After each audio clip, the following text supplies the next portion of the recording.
satu lemahnya permintaan dan yang kedua persoalan terjadinya sejumlah produk. Ada dua pertanyaan. Yang pertama, apa langkah? Langsung jawab.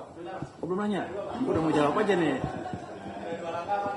Yang pertama, langkah apa yang akan ditempuh oleh Kementerian Keuangan untuk menggerakkan permintaan masyarakat, termasuk yang kemarin sudah direncanakan Pak Purbaya untuk mempercepat penyerapan anggaran itu.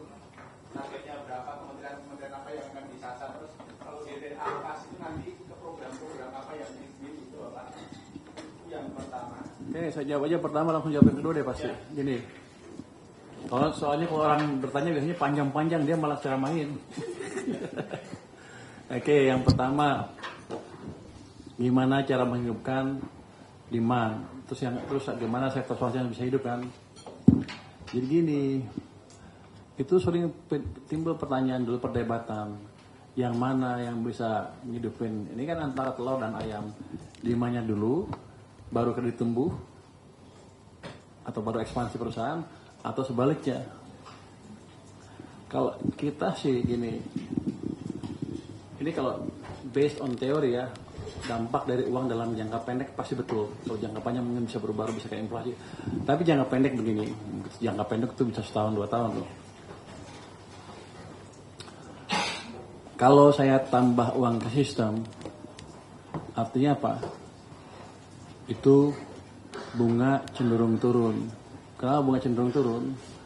Karena tadi bank-bank yang tadinya uangnya bisa taruh di bank sentral misalnya, sekarang uangnya di tangan dia sendiri. Begitu uang di tangan dia harus invest. Kalau nggak invest, dia akan rugi. Biar gimana kan, uang di bank itu ada cost of capitalnya, walaupun hanya bunga 2%, 3%, 4%, dia harus bayar bunga itu kan. Kalau dia nggak salurkan, dia akan rugi. Dia akan salurkan dengan bunga lebih tinggi sedikit. Itu ya. Pertamanya ketika berapa bank itu dikasih, hitungan saya adalah, tiba-tiba ada beberapa bank banyak duit kan, dia akan mulai menyalurkan kan, mencoba menyalurkan kan. Pertama dia akan cari proyek-proyek yang bagus di perusahaan-perusahaan yang premier lah gitu ya. Tapi kan jadi kompetisi sekarang, bunga di situ akan turun. Tuh. Yang kedua itu kan nggak diserap langsung kan, pasti dia akan ada sisa uang, dia akan bisa dilempar ke overnight market, ke bank apa namanya, overnight market, interbank market. Itu bunga antar bank bisa turun. Bunga yang di bank-bank yang lain pun selain bank yang itu 5 tadi akan turun juga. Kalau bunga turun, ya pertama kredit turun, cost of capital turun kan, bisa kredit turun. Nah, kalau dampaknya ke deposito turun, kalau Anda tadinya dapat bunga misalnya 5%, terus sekarang cuma 2%, kan jadi nggak sayang belanjain duitnya. Kalau sebelumnya, kalau gue belanjain rugi 5% nih, sekarang jadi rugi cuma 2%. Dia akan nggak ragu lagi untuk belanja. Itu bisa menimbulkan demand. Saya yakin itu berjalan karena kita sudah tes beberapa kali dan jalan, dan behavior system nggak berubah.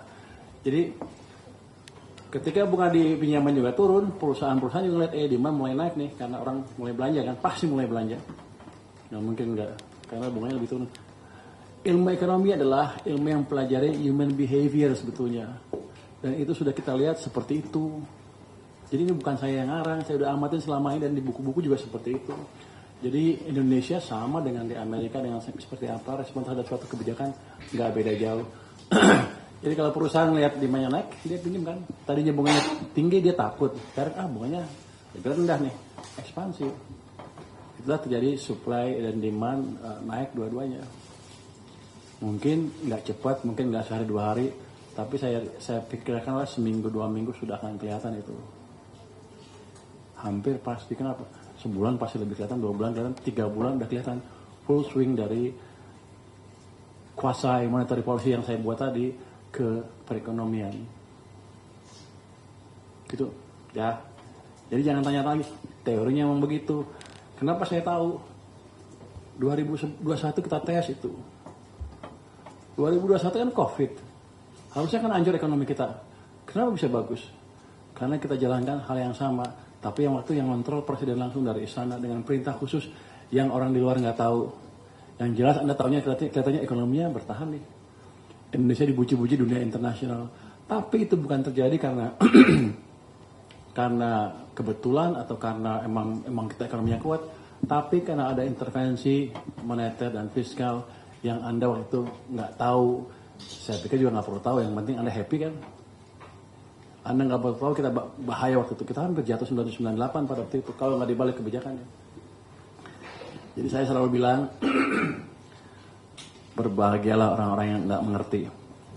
Pokoknya lo tinggal jajan makan aja happy kerja. Di belakangnya ada itu, tapi sekarang saya buka karena Anda masih nggak ngerti teori moneter sederhana, teori ekonomi sederhana. Padahal kan Anda udah senior wartawan ekonomi Kompas kan. Anda mesti mulai belajar itu dan ajarkan ke penduduk kita, ke pembaca Anda. Untuk yang impor adalah impor ilegal. Jadi persoalan dunia usaha itu banyak mereka menganggap ya banyak insentif bagi dunia usaha. Saya kan ada tarif-tarif kebijakan tarif Pak yang apa? Oke gini, dunia usaha itu kalau bisa, pada dasarnya kalau dunia usaha itu kalau bisa gratis, kalau dapat duit dia akan minta. Tapi yang kita lihat yang fair seperti apa, fair treatment. Dimana kalau ada pajak dia bayar pajak, kalau ada tarif dia ada tarif, tapi harus fair. Nanti saya akan ketemu mulai minggu depan, ketemu di dunia usaha mungkin Kadin, Apindo dan lain-lain. Saya akan lihat seperti apa sih problemnya. Rasanya sih hampir sama dalam 20 tahun terakhir, nggak berubah. Saya pernah dengar juga keluhan mereka 10 tahun, 20 tahun yang lalu. Belum diadres dengan benar mungkin. Kita sekarang berbeda. Kita akan address dengan cepat masalahnya apa. Apalagi di tengah persaingan global ini. Kalau Anda sekarang tuh persaingan global tuh bukan di pasar global aja, tapi di pasar sini juga langsung. Karena kita head to head langsung dengan perusahaan asing di dalam negeri. Apalagi kalau ada banyak penyelundupan. Jadi pertama kita akan beresin itu yang penyelundupan yang palsu-palsu, yang impor nggak jelas, yang ilegal, kita akan beresin itu. Itu kan kalau saya tanya bea cukai gimana? Ya ada yang masuk lewat pelabuhan kecil lah itu, tapi saya pikir itu bisa deteksi kan. Kita punya orang di banyak tempat harusnya sih bisa, cuman belum diberesin aja. Terus kalau tarif nanti kita lihat juga seperti apa. Tarif realnya seperti apa sih yang dialami oleh pengusaha itu. Kalau cuma di atas angka aja dan hanya segitu, rasanya pengusahanya cukup bisa menerima. Kan pasti mereka ngomong tambahan yang nggak jelas kan. Nanti kita lihat, kita dengerin seperti apa ini ya. Kalau kita lihat di pasar global ya, misalnya Cina kan barangnya canggih-canggih. Dia ada kredit ekspornya loh. Setahu saya, kata orang sana ya, ekspor mereka tuh setiap ekspor dapat 15% subsidi dari pemerintahnya. Kita nggak akan melakukan hal itu, tapi kan kita lihat kalau barang itu masuk ke kita anggap dumping lah atau kita bagaimana, sehingga kita bisa melakukan hal-hal tertentu untuk mengurangi pembanjirnya barang-barang ilegal. Ya itu legal ya. Kalau legal masih banyak juga yang ilegal kan. Itu yang legal kan kita begituan. Yang ilegal gimana? Itu bea cukai kan ada tuh katanya. Saya belum cek sana ya. Ada green line, apa? Jalur hijau, jalur merah. Jalur hijau nggak pernah periksa sekarang kan. Kita akan randomize, cek secara random. Jadi yang hijau juga harus hati-hati juga nanti. Jadi pada dasarnya ketika ada masalah, misalnya di penyelundupan, di barang palsu dan lain-lain, ya polisinya yang address yang mengatasi itu, bukan yang lain-lain. Itu ya. Jadi kita akan lebih tepat sasaran. Oke. Pertanyaan selanjutnya dari sebelah kiri. Oke, Kak Grace, boleh Kak Grace. Siang Pak Purbaya, salam kenal sekalian Pak. Grace dari Bloomberg News. Pak, 2 pertanyaan. Bloomberg mana? Bloomberg lokal, Bloomberg internasional? Bloomberg internasional Pak. 2 pertanyaan aja Pak, singkat. Yang pertama, kemarin kan Bapak rapat ya Pak dengan Menteri-Menteri Ekonomi dan Presiden. Mungkin ada yang bisa di-share Pak, apa arahan Presiden terbaru atau kebijakan yang mungkin bisa di-share. Kedua Pak, berkaitan dengan itu, kemarin balik DPR itu memasukkan 2 undang-undang Pak, undang-undang tax amnesty dan undang-undang keuangan negara dalam daftar prioritas. Undang-undang tax amnesty untuk tahun ini dan undang-undang keuangan negara untuk tahun depan Pak dalam prioritas legislatif. Boleh tanya nggak Pak, apa sebetulnya rencana pemerintah terkait dengan tax amnesty dan terkait dengan undang-undang keuangan negara tersebut Pak? terutama Undang-Undang Keuangan Negara itu kan berkaitan dengan pengaturan batas defisit, batas rasio utang dan lain-lain. Apakah ada rencana terkait itu? Terima kasih, Pak. Pertanyaan gampang-gampang susah. Yang di Hambalang kita nggak ngomong banyak sekali atau belum bisa di-share ke publik, masih dalam bentuk rencana-rencana yang masih agak mentah. Tapi yang jelas adalah itu adalah akselerasi yang dipimpin oleh Presiden kalau ada program-program yang agak mengganggu misalnya. Misalnya ada pengaduan ke saya kemarin Kementerian apa ya? Perusahaan Agrinas kan punya program berapa ribu hektar tanahnya belum di sertif. HGU kan. Untuk HGU dia perlu surat dari Kementerian Keuangan yang menyatakan bahwa itu bebas PNBP. Dia komplain ke Presiden, Pak, kami sudah kirim surat ke Kementerian Keuangan, tapi belum diproses. Ya, saya bilang, saya balik kan, biasanya kan mungkin kita bakal malu. Saya kan nggak tahu malu. Saya bilang sama Presiden, Pak Presiden, baru kirim tadi sore. Ya besok saya keluarkan, hari ini saya keluarkan. Tapi Anda jangan, Agrinas jangan klaim saya terlambat. Jadi yang itu kita akan percepat lagi.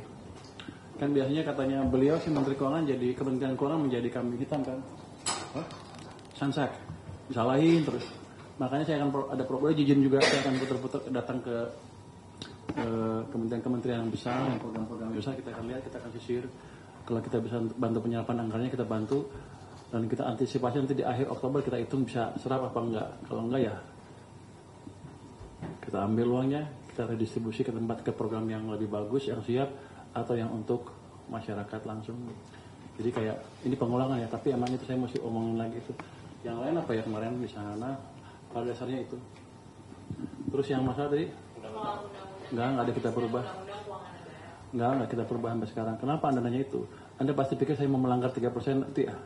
Enggak ada.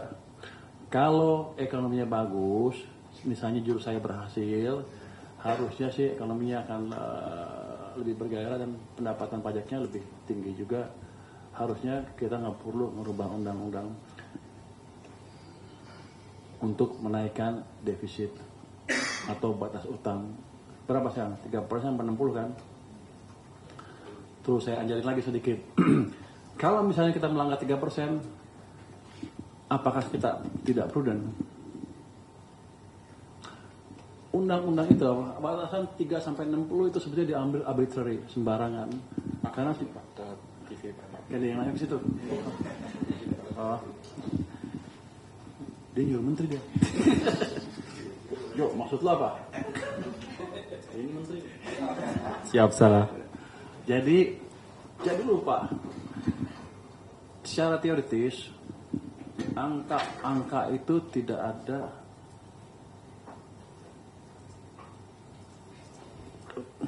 Kalau dulu. Tinggal dulu. Tinggal dulu. Nggak, lu biarin. Gue cuma balikin dia aja.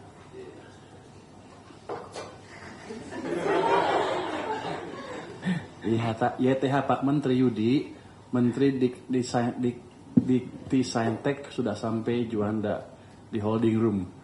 Biar aja ya. Off the record ya. Bentar, ini kan baru menjelaskan teori sedikit. Kalau di teori itu, angka-angka itu untuk melihat apakah suatu negara mampu membayar utang. Jadi sebenarnya yang dilihat adalah dua, negara itu mampu. Jadi angka-angka itu nggak ngaruh, hanya indikator awal aja. Cuma yang dilihat oleh investor adalah apa dia mampu membayar utang atau mau membayar utang. Itu. Kita selama ini gak pernah default. Kekayaan kita juga cukup. Jadi nggak usah takut dengan batas-batas itu. Kalau Anda lihat, Eropa kan masih strict ya. 3% sampai 60 kan. 3% defisit maksimum, 60% utang per PDB. Semuanya dilanggar sekarang. Hampir semua negara Eropa melanggar. Amerika berapa? Hampir 100% juga. Defisitnya mungkin 6%.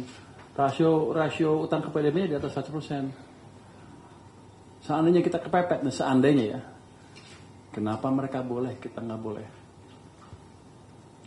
Tahun 2002, saya pernah bikin di fiskal, studi fiskal dengan profesor Jepang.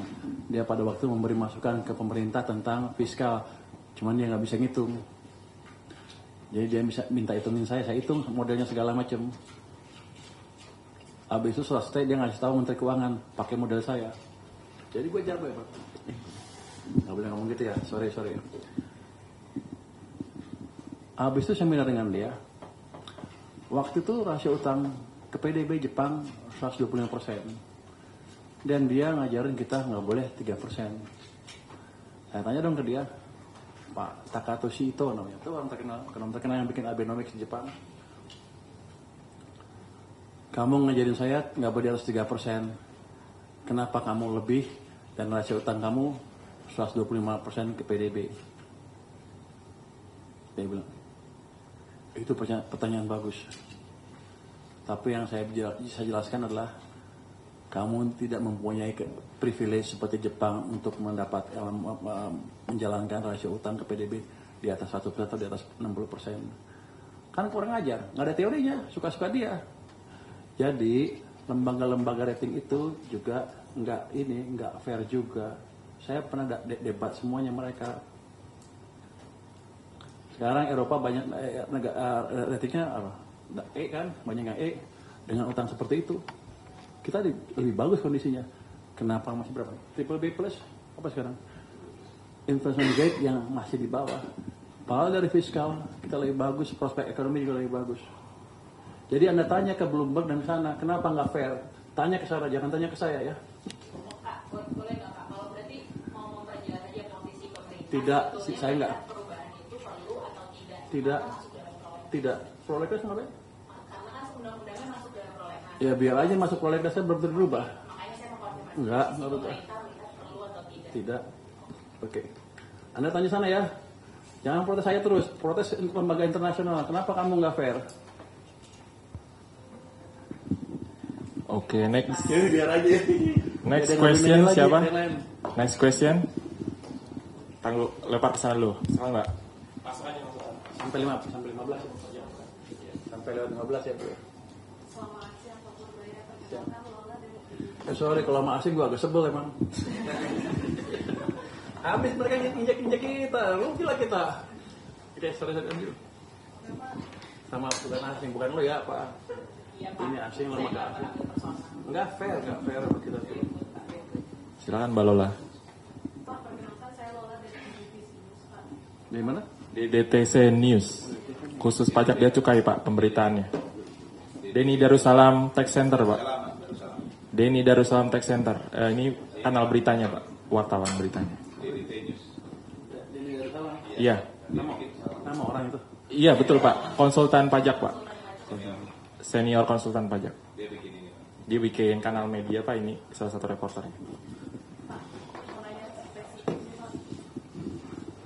Oke, silakan. Dia kebanyakan uang ya sampai bisa bikin TV. Silakan. Silakan Mbak Lola.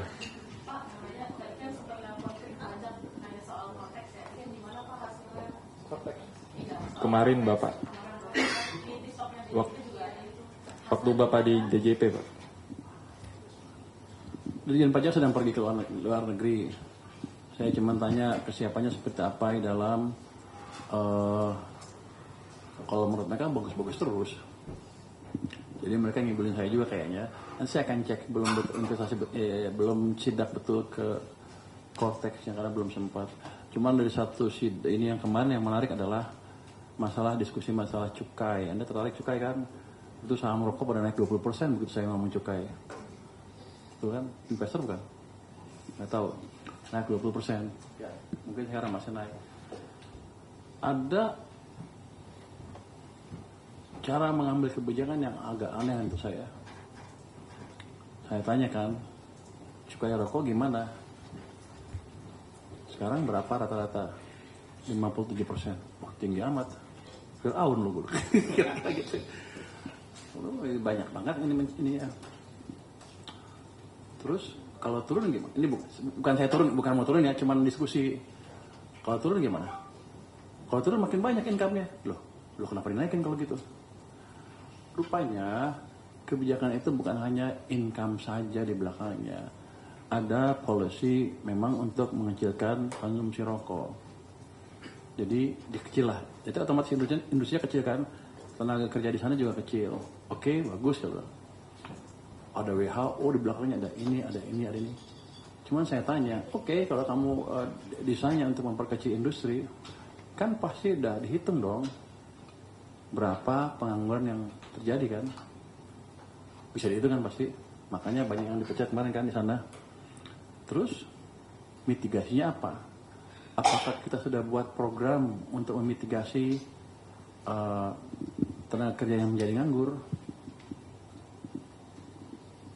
Programnya apa dari pemerintah? Nggak ada. Loh kok enak? Kenapa buat kebijakan seperti itu? Tuh, diskusinya itu antara di sana. Kalau gitu, nanti kita lihat. Selama kita nggak bisa punya program yang bisa menyerap tenaga kerja yang nganggur, industri itu nggak boleh dibunuh. Itu kan hanya menimbulkan orang susah aja.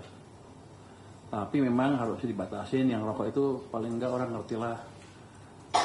Harus ngerti risiko rokok itu seperti apa. Tapi nggak boleh dengan policy untuk membunuh industri rokok, terusnya tenaga kerja dibiarin tanpa kebijakan bantuan dari pemerintah. Itu kan kebijakan yang nggak bertanggung jawab kan. Kenapa saya sampai pikirin begitu? Itu, jadi nanti rokok akan kita lihat. Saya akan ke Jawa Timur ya. Akan ngomong sama industrinya, akan saya lihat seperti apa sih, turun apa enggak. Kalau misalnya nggak turun, tapi pasar mereka saya lindungin. Dalam pengertian itu yang online yang putih, yang palsu itu saya larang di sana. Saya kan sudah perintahkan dia untuk mulai memonitor siapa aja yang jual beli online untuk barang-barang yang palsu. Jadi hati-hati mereka yang palsu-palsu, bukan yang normal ya, yang palsu. Akan kita mulai kejar satu-satu. Biar itu. Kalau yang normal biar yang palsu aja.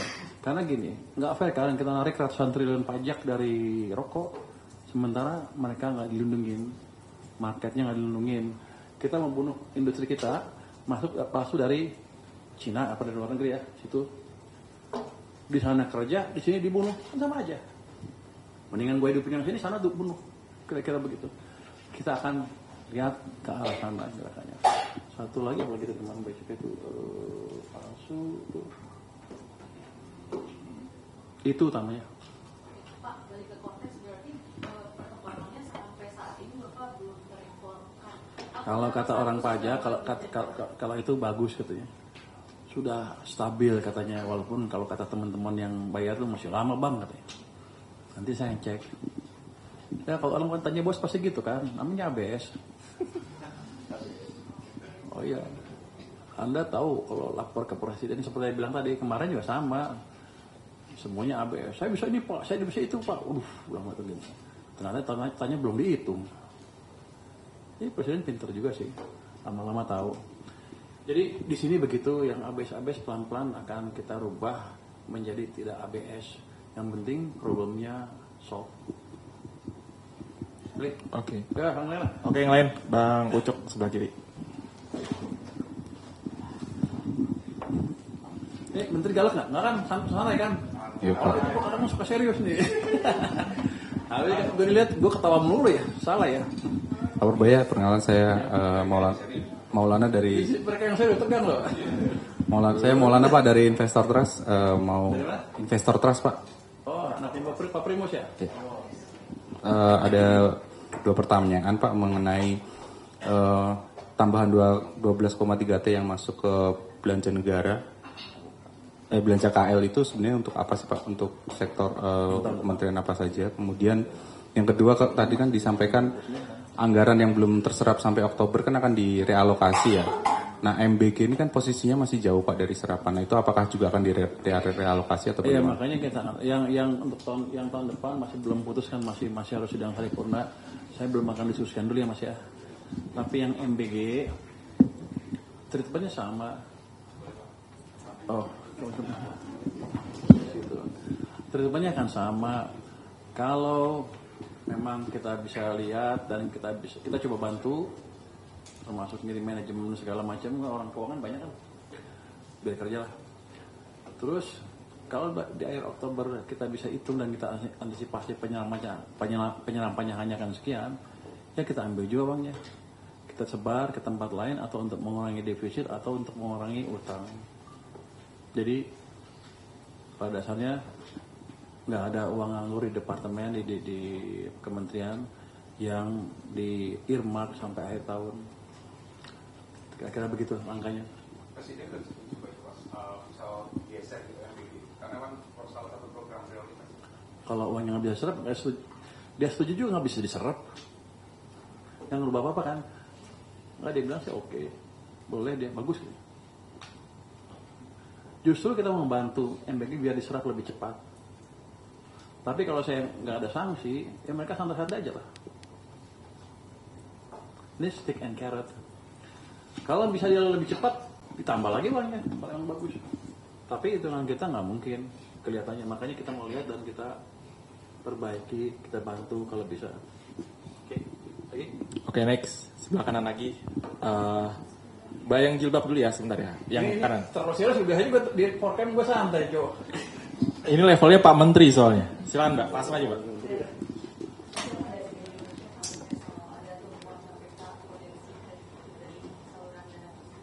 Tanya apa? Prediktif. Oh, potensi prediktif dari 200 triliun yang menyerap gitu Pak. Yang 200 kemarin? Iya, 200 kemarin. Antisipasinya. Potensi pasti ada, tergantung banknya. Cuman gini, Anda belum ngerti cara bekerjanya itu ya. Itu cuman saya punya rekening di bank. Seperti saya punya rekening di dua bank, bank A, bank B. Bank A 1000 triliun misalnya, bank B ada 0. Yang di sini tapi yang lain nggak bisa akses, semua lain nggak bisa, perbankan nggak bisa akses. Yang di sini bisa. Yang saya lakukan cuma pindahin uang dari sini ke sini, udah. Rekening dari BI ke bank, udah. Nggak ada alokasi ke tempat khusus, nggak ada. Jadi nanti itu kalau dia mau pakai bisnis to bisnis. Jadi gini, perbankan begitu tiba-tiba punya uang kan pusing kan. Bisa tadi ceritakan. Dia pasti nyalurin, tapi dia nyalurnya pakai kemampuan ekspertis dia sendiri. Kita nggak ikut campur. Kalau dia kredit fiktif ya, kalau ketahuan ditangkap dipecat. Tapi saya nggak tahu. Kalau sebesar itu mereka berani kredit fiktif. Tapi kalau masalah itu kan selalu ada. Saya belum masuk juga kalau ada kredit fiktif, ada juga kredit fiktif. Yang 200T itu free money, bukan free money, bebas mereka pakai seperti Anda taruh di tabungan, kan mereka akan salurkan. Kayak gitu kira-kira. Nggak ngikat, nggak apa-apa. Ini saya seperti menjalankan kuasai monetary policy. Jadi monetary policy semu, bukan sebenarnya harusnya nggak boleh, tapi kita jalankan seperti itu. Bukan harusnya nggak boleh. Yang kemarin salah, harusnya begini malah. Kita koreksi kebijakan kita, jangan sampai uang atau terlambat kita belanja mengganggu sistem perekonomian. Dan sudah pernah terjadi berkali-kali. Kita koreksi itu aja. Kalau orang maling kan di mana-mana maling aja selalu ada, nggak ada hubungannya sama saya itu. Ya. Oke. Nanti kan ini saya baru tahu juga, saya pengawas dan antara ya, dengan pengawas dan antara. Saya mau datangin banknya. Apa? BPR apa? Oh, itu kan nggak ada hubungan sama saya nggak masuknya BPR. Mana sih? Saya masuknya kan bank-bank 45 itu. Kalau di BPR, memang problemnya selalu manajemennya mencuri. Kalau bank itu bukan karena ekonomi jelek, mereka manajemennya mencuri segala macam itu. Saya kan dari di LPS sebelumnya, dari sekian puluh bank yang jatuh ya itu. Tapi yang saya kejar adalah waktu di LPS ya, saya akan kejar sampai bupati, sampai pemdanya untuk masuk penjara kalau bisa. Jadi mereka nggak bisa lari lagi. Itu. Kalau ada hubungannya ke sana. Silakan Mbak. Kenal Pak, saya Zahul dari sini. Ya, saya mau tanya terkait ini Pak. Anak buahnya Pak Syed ini. Ya, betul. Lu nanya macam-macam, gue bilang bos lu. Aman Pak, Zawa baik kok Pak, baik hati banget Pak. Ya, baik batin dan berdiri tinggi. Betul. Ya, terkait dengan Perpres 79 yang terkait kenaikan gaji ASN dan pejabat itu nanti akan mulai kapan ya Pak?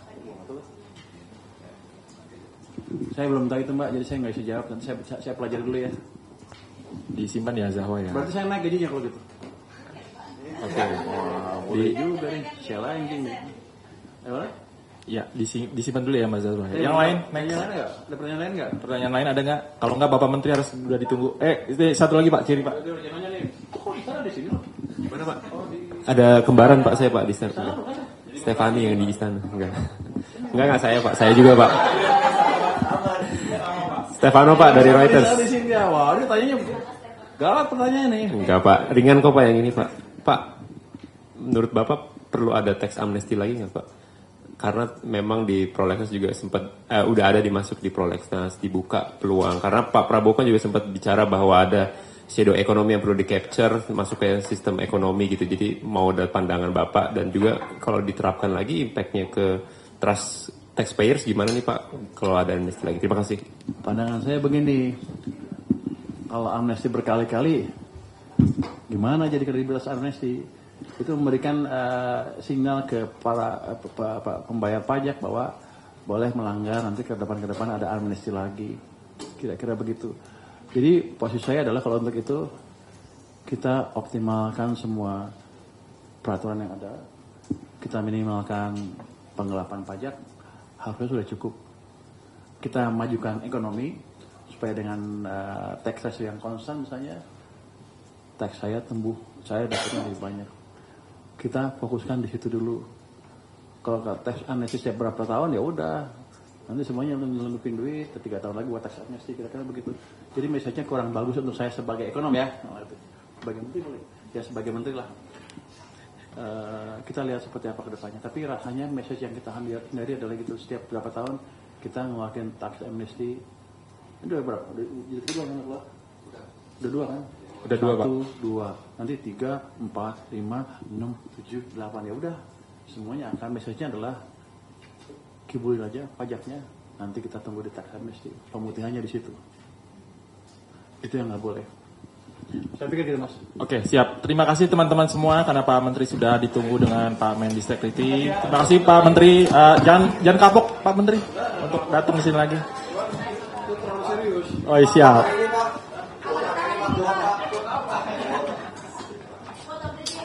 Quote of the day boleh Pak.